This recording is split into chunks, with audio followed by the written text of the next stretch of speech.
فأعوذ بالله من الشيطان الرجيم بسم الله الرحمن الرحيم قال الله تعالى في الكتاب الحكيم ولا تتمنوا ما فضل الله به بعضكم على بعض للرجال نصيب مما اكتسبوا وللنساء نصيب مما اكتسبن واسألوا الله من فضله ان اللہ کان بکل شیء علیما۔ سامعین گرامی، رب العالمین نے اس دنیا میں ہر انسان کو دوسرے سے مختلف بنایا ہے۔ رنگ فرق، شکلیں فرق، عادات فرق، اطوار فرق، اخلاق فرق، سوچ کا فرق، صلاحیتوں کا فرق،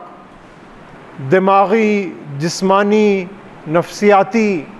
یہ ساری انسان کی جو صلاحیتیں ہیں، ہر انسان کی صلاحیت دوسرے انسان سے مختلف۔ یہاں تک کہ دو جڑواں بچے جنہیں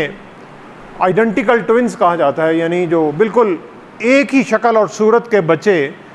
جو کہ ایک ہی نطفے سے اور ایک ہی ڈی این اے سے پیدا ہوتے ہیں، ان کے بھی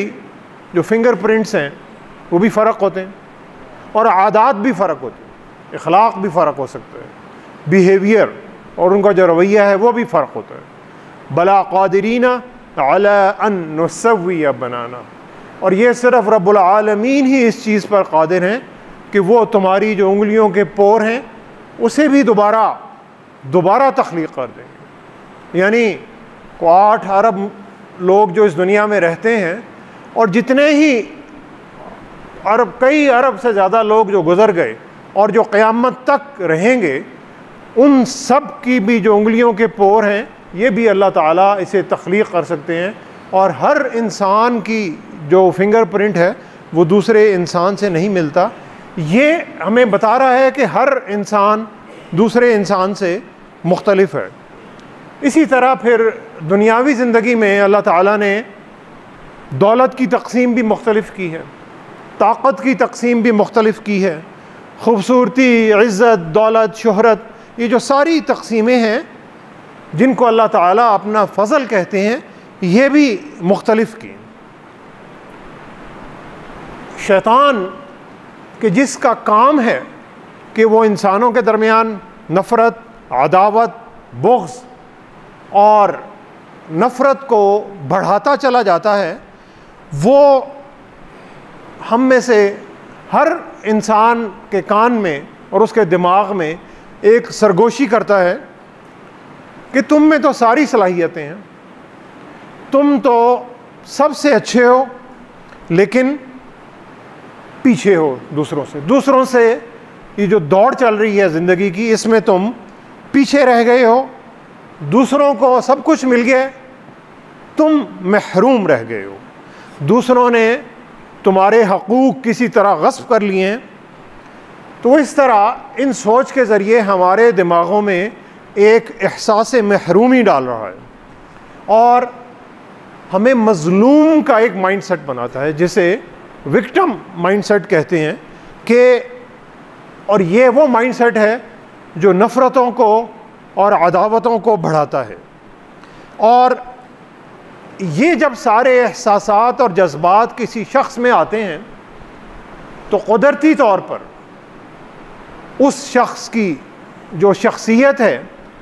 اس میں جو منفی عناصر ہیں وہ بڑھنا شروع ہو جاتے ہیں، اور جب وہ دوسروں کی طرف دیکھتا ہے، دوسروں کی دولت کی طرف دیکھتا ہے، دوسرے کی خوبصورتی کی طرف دیکھتا ہے، دوسرے کی عزت کی طرف دیکھتا ہے، اس کے گھر کی طرف دیکھتا ہے، اس کی گاڑی کی طرف دیکھتا ہے، اس کے جاہ و جلال کی طرف دیکھتا ہے، تو اس کے دل میں نہ صرف احساس محرومی پیدا ہوتا ہے، بلکہ وہ یہ سوچ رہا ہے کہ یہ جو دوسرے شخص کے پاس یہ جو اللہ کی ساری نعمتیں آ گئیں، یہ تو در حقیقت میرے پاس ہونی چاہیے تھی، اور اگر میرے پاس کسی وجہ سے نہیں بھی ہو رہی تو اس سے تو کم از کم یہ ساری چیزیں چھن جانی چاہیے۔ یہ جو سارے احساسات اور جذبات ہیں ان کو حسد کہتے ہیں، کہ جب بھی ہمارے دل میں کسی بھی شخص کی کسی بھی صلاحیت، اس کی دولت یا کوئی بھی ایسی چیز کہ جس کے بارے میں ہمارے دل میں یہ ایک خیال آ رہا ہے کہ یہ تو حق میرا تھا، اس کے پاس چلا گیا، چاہے حق وہ میرا تھا ہی نہیں، لیکن میری سوچ میں شیطان یہ ڈال رہا ہے کہ وہ حق تمہارا تھا، اور پھر وہ یہ بھی ڈال رہا ہے کہ اس شخص کے پاس یہ جو چیزیں آ گئی ہیں یہ تو در حقیقت اس سے اگر چھن جائیں گی تو پھر مجھے بڑی خوشی ہوگی۔ اسے حسد کہا جاتا ہے، اور حسد شیطان کا سب سے جو خطرناک اور جو مہلک ہتھیار ہے ان ہتھیاروں میں سے یہ ایک بہت ہی خطرناک ہتھیار ہے کہ جو وہ اللہ کے بندوں کے دماغ میں پلانٹ کرتا رہتا ہے اور ڈالتا رہتا ہے۔ رب العالمین نے اس حسد کا توڑ کرنے کا ہمیں فارمولہ بتایا قرآن مجید میں، کئی مقامات پر آتا ہے، اور آج کی جو آیت سورہ النساء کی آیت نمبر 32 میں نے آپ کے سامنے تلاوت کی، اس میں بھی رب العالمین بڑے مختصر اور خوبصورت انداز میں یہ سبق دے رہے ہیں، وَلَا تَتَمَنَّوْا مَا فَضَّلَ اللَّهُ بِهِ بَعْضَكُمْ عَلَى بَعْضٍ، تم کبھی بھی اس چیز کی تمنا بھی نہ کرو، خیال بھی نہ لاؤ، سوچ میں بھی نہ لاؤ کہ جو اللہ نے دوسروں کو اپنا فضل عطا کر دیا ہے، کسی دوسرے کو کوئی فضیلت دی ہے، کوئی فوقیت دے دی ہے، کوئی عہدہ دے دیا ہے، کوئی دولت دے دی ہے، کوئی شہرت دے دی ہے، اس لیے کہ اللہ تعالیٰ نے یہ جو ساری تقسیم ہے یہ مختلف کی ہوئی، لیکن رب العالمین نے یہ جو ساری جو چیزیں بانٹی ہوئی ہیں یہ مختلف ضرور ہیں لیکن انصاف کی بنیاد پر ہے، کیونکہ رب العالمین سب سے بڑے انصاف کرنے والے ہیں، اور رب العالمین سب رحم والوں سے بڑھ کر رحم کرنے والے ہیں۔ تو رب العالمین کی جو ڈسٹریبیوشن ہے وہ مختلف ضرور ہے لیکن وہ انصاف پر اور رحم پر مشتمل ہے۔ تو اللہ تعالیٰ یہی کہہ رہے ہیں پھر للرجال نصیب مما اکتسبوا، مردوں کے لیے وہی چیز ہے جو انہوں نے کمائی، یعنی ان کے لیے وہی اجر ہے جس کے لیے وہ کوشش کرتے ہیں، محنت کرتے ہیں اور وہ کما رہے ہیں۔ وَلِلنِّسَاءِ نَصِيبٌ مِّمَّا اكْتَسَبْنَ، اور خواتین کے لیے بھی وہی ہے اجر جس کے لیے وہ محنت کر رہی ہیں، جس کے لیے وہ کوشش کر رہی ہیں، سعی کر رہی ہیں، اور پھر وہ اجر ان کے حصے میں آ رہا ہے۔ وَاسْأَلُوا اللَّهَ مِن فَضْلِهِ، یہ اجر مردوں کا جو بھی وہ محنت کر رہے ہیں، کوشش کر رہے ہیں، اس کا اپنا اجر، خواتین جو محنت کر رہی ہیں، کوشش کر رہی ہیں، اس کا اپنا اجر اپنی اپنی جگہ ہے۔ دوسروں کے فضل کی طرف آنکھ اٹھا کر بھی نہیں دیکھو، دوسروں کے جاہ و جلال کی طرف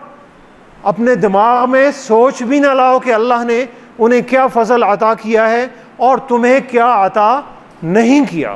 اور پھر وَاسْأَلُوا اللَّهَ مِن فَضْلِهِ، اللہ سے جو اللہ کا فضل ہے وہ مانگتے رہو، تلاش کرتے رہو۔ ان اللہ کان بکل شیء علیما، بے شک اللہ تعالیٰ ہر چیز کا پورا پورا علم رکھتے ہیں۔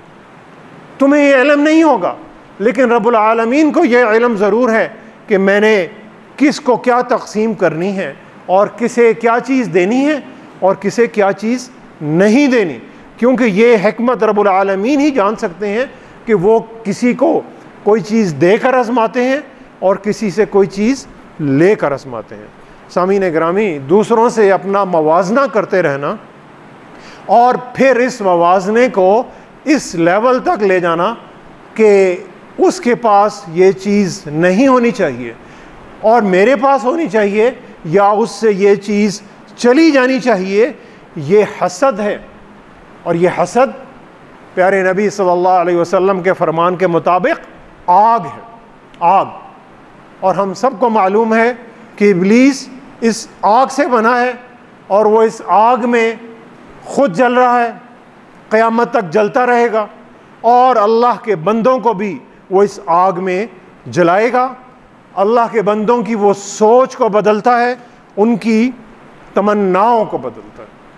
اور ابلیس کا قصہ اللہ تعالیٰ نے قرآن مجید میں کئی جگہ بیان کیا، اور پھر جب ابلیس کو، کیونکہ ابلیس آگ سے بنا تھا، جنات میں سے تھا، اور اس کو اور فرشتے نور سے بنے تھے، اور جب اسے خاک کے، مٹی کے پتلے آدم کے آگے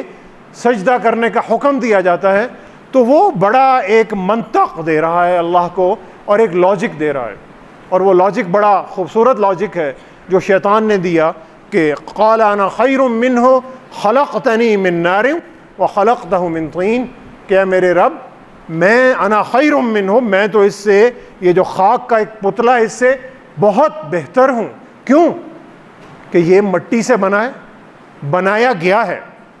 اور میں آگ سے بنایا گیا ہوں۔ یعنی بڑی مزے کی بات یہ ہے کہ وہ منطق یہ دے رہا ہے،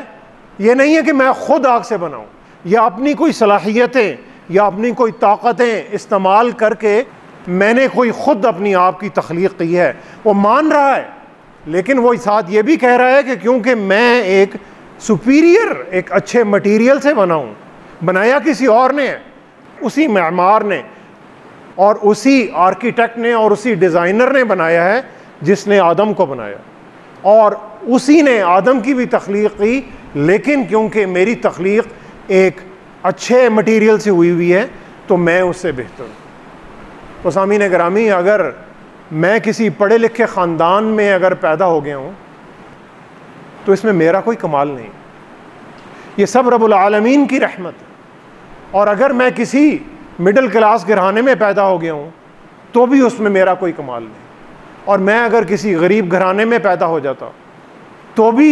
میں ان چیزوں سے محروم رہ جاتا، تو پھر میں کیا کرتا؟ یعنی رب العالمین کی ہی یہ تخلیق ہیں، اور اسی تخلیق سے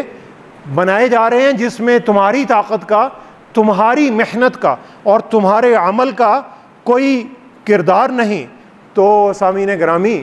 اگر میری تخلیق میں میری طاقت کا، میری صلاحیتوں کا کوئی کردار نہیں، تو پھر اس تخلیق پر تکبر کرنا، گھمنڈ کرنا،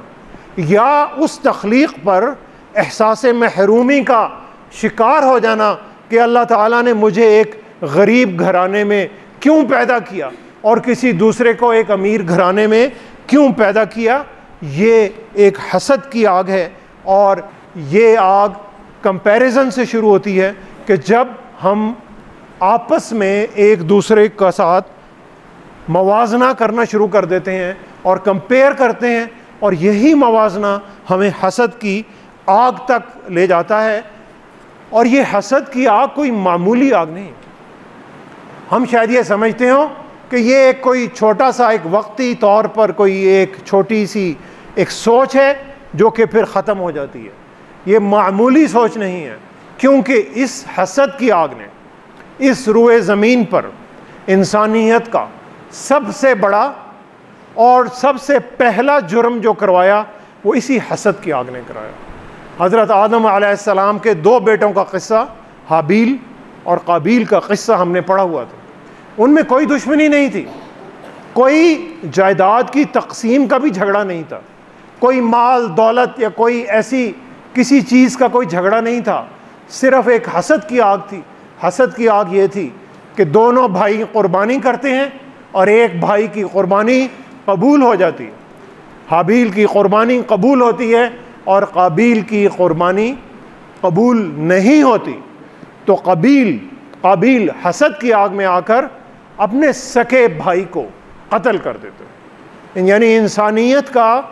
سب سے بڑا جرم کہ جیسے اللہ تعالیٰ نے کہا کہ فَكَأَنَّمَا قَتَلَ النَّاسَ جَمِيعًا، کہ جس نے کسی ایک انسان کی جان لی گویا اس نے پوری انسانیت کا قتل کیا۔ یہ جو جرم تھا، اس کے جو پیچھے جو محرک تھا، اس کی جو وجہ تھی، وہ ایک حسد کی آگ، اور پھر اس حسد کی آگ سے انبیاء علیہ السلام کے گھرانے بھی محفوظ نہیں رہے۔ حضرت یعقوب علیہ السلام ایک بہت ہی برگزیدہ پیغمبر گزرے اور ان کے بچوں میں ایک حسد کا جذبہ آتا ہے. ایک نبی کے بچے ہیں اور جن میں سے ایک بچہ خود نبی ہے، حضرت یوسف علیہ السلام. اور یوسف علیہ السلام اور ان کے بھائی حسد کی آگ میں اور اس کی وجہ کیا ہے کہ یوسف علیہ السلام کے بھائی یہ سوچ رہے ہیں کہ ہمارے والد اس بچے سے زیادہ پیار کرتے ہیں اور ہم سے پیار نہیں کرتے. اور پھر وہ پلان بناتے ہیں کہ یوسف کو لے جاؤ اور اسے قتل کر دو یا کہیں دور پھینکاؤ تاکہ جو والد کی ساری محبت ہے وہ ہماری طرف آ جائے. یعنی حسد کا جذبہ یہاں تک اور نفرت کی آگ یہاں تک لے کر جا رہی ہے کہ کچھ بھائی مل کر 11 بھائی مل کر اپنے ایک اور بھائی کو قتل کرتے ہیں. اس لیے حضرت یوسف علیہ السلام کا کوئی قصور نہیں ہے، شاید حضرت یعقوب علیہ السلام کا بھی قصور کوئی نہ ہو، لیکن ان کے دماغ میں یہ ہے کہ ہمارے والد صاحب ہمیں اگنور کر رہے ہیں اور یہ جو ہمارا بھائی ہے اسے زیادہ پیار، زیادہ محبت، زیادہ لفٹ مل رہی ہے. تو اس نفرت کی آگ میں وہ اپنے سکے بھائی کو قتل کرنے کی طرف چلے جاتے ہیں. اور پھر سامعین گرامی، جب نبی کریم صلی اللہ علیہ وسلم مکہ میں اپنی دعوت لے کر آئے تو وہاں پر 2 گروہ تھے جنہوں نے نبی کریم صلی اللہ علیہ وسلم کی دعوت کی مخالفت کی. ایک گروہ قریش کا تھا، مشرکین مکہ کا. مشرکین مکہ کو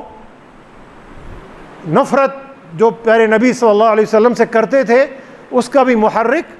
حسد کی آگ تھی. اور وہ حسد کی آگ یہ تھی کہ وہ کہتے تھے کہ یہ جو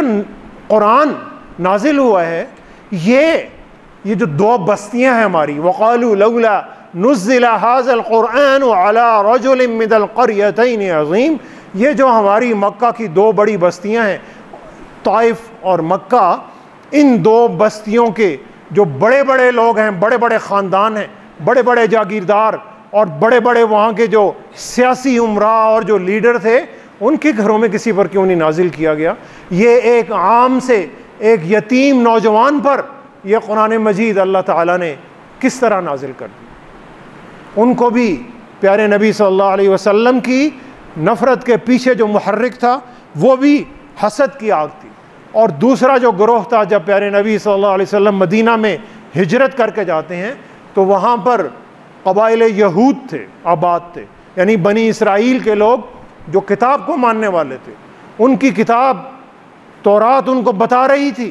کہ تم میں ایک نبی آئے گا اور اس نبی کی نشانیاں تھیں، اسمہ احمد، کہ جس کا نام احمد ہوگا، اور ساری نشانیاں پوری ہو رہی ہیں. وہ پڑھے لکھے لوگ تھے، علماء تھے، کتاب کا بھی علم ان کے پاس تھا، جانتے تھے سارا کچھ، لیکن انہیں یہ حسد تھا کہ یہ جو نبی پیدا ہوئے ہیں یہ بنو اسماعیل میں کیسے پیدا ہو گئے ہیں، بنو اسرائیل میں کیسے پیدا نہیں ہوئے؟ کہ ہماری جو آباء و اجداد تھے سارے نبی انبیاء علیہ السلام تو وہاں پر چلتے آ رہے ہیں، بنو اسماعیل میں تو حضرت اسماعیل علیہ السلام کے بعد کوئی نبی نہیں آیا، یہ وہاں پر یہ نبی کس طرح پیدا ہو گئے اور ہمارے میں کیوں نہیں پیدا ہوئے؟ تو سامعین گرامی، یہ اس حسد کی آگ نے ان نفرتوں کو اتنا بڑھایا کہ جہاں پر پھر ایک قتل و غارت اور جنگوں کا ایک بازار گرم ہوتا ہے. اور پھر اللہ تعالیٰ یہ کہہ رہے ہیں لِلرِّجَالِ نَصِيبٌ مِّمَّا اكْتَسَبْنَ، مردوں کے لیے بھی وہی ہے جو انہوں نے کمایا. وَلِلنِّسَاءِ نَصِيبٌ مِّمَّا اكْتَسَبْنَ، خواتین کے لیے بھی وہی ہے جو خواتین کما رہی ہیں. اللہ تعالیٰ نے گروہ بتا دیے. اور یہاں پر یہ بھی اشارہ ہے کہ جو حسد کی آگ ہے وہ در حقیقت اپنے گروہ میں ہی ہوتی ہے، اپنے قبیلے میں ہوتی ہے، اپنے پروفیشن میں ہوتی ہے، اپنے دفتر میں ہوتی ہے، اپنے گھر میں ہوتی ہے، اپنے خاندان میں ہوتی ہے، قریبی جو رشتہ دار ہیں وہاں پر ہوتی ہے. ایک سیاستدان دوسرے سیاستدان سے حسد کرے گا کہ اس کو اقتدار کس طرح مل گیا، مجھے کیوں نہیں ملا. ایک جرنیل دوسرے جرنیل سے حسد کرے گا، ایک بڑا افسر دوسرے بڑے افسر سے حسد کرے گا، ایک دکاندار جو ہے وہ دوسرے دکان والے سے حسد کر رہا ہے کہ میں نے دکان کھولی تھی، اب یہ میرے مقابلے میں ایک اور آ گیا ہے. اس کے دل میں بھی یہ ایک حسد کا جذبہ پیدا ہوگا، ایک قبیلہ دوسرے قبیلے سے حسد کرے گا اور ایک ملک دوسرے ملک سے حسد کرے گا۔ اللہ نے یہاں پر اس کا ہمیں توڑ بتایا، اس حسد کی آگ میں شیطان تمہیں جلا رہا ہے، کیا کرو؟ وَاسْأَلُوا اللَّهَ مِن فَضْلِهِ، اللہ سے اس کا فضل مانگو،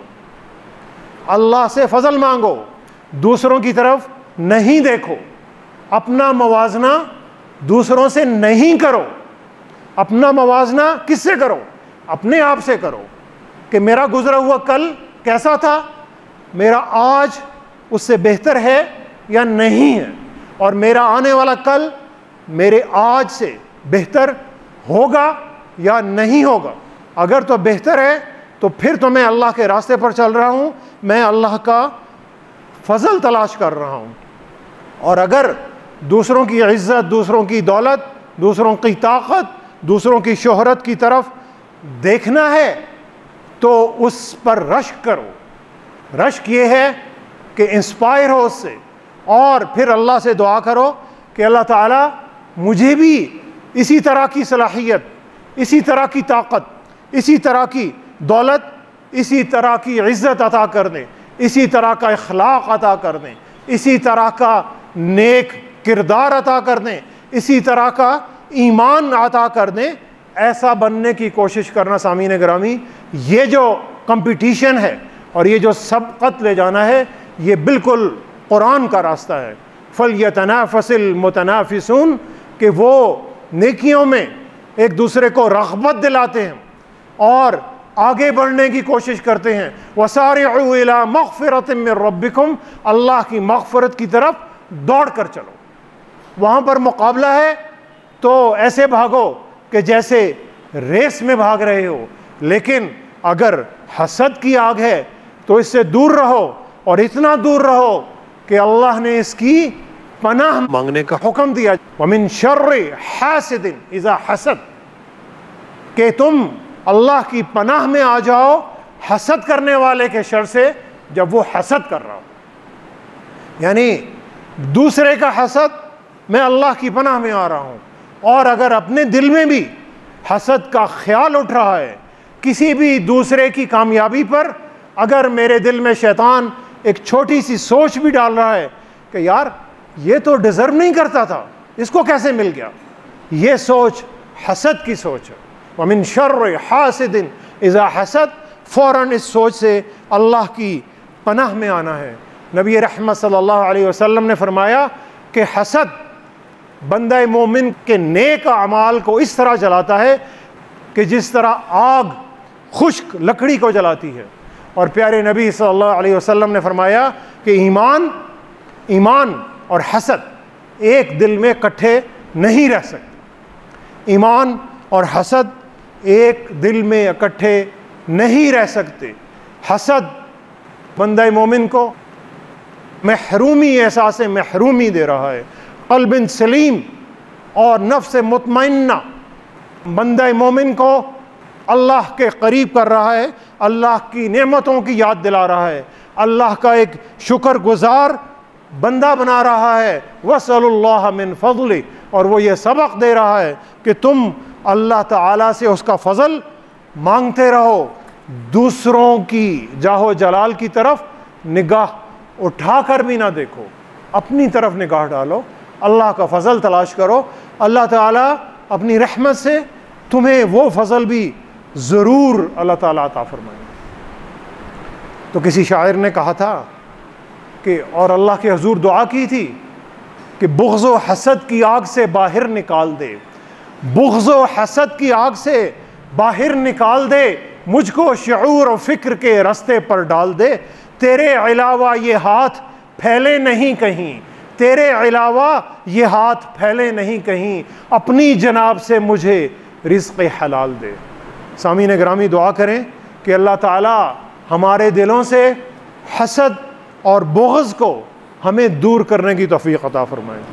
اللہ تعالیٰ ہمیں محنت، ایمانت اور دیانتداری کے ساتھ اپنا فضل تلاش کرنے کی توفیق عطا فرمائے۔ صدق اللہ العظیم ونفعنی وإياكم بآياته والذكر الحكيم إنه تعالى جواد کریم ملک بر رؤوف الرحیم۔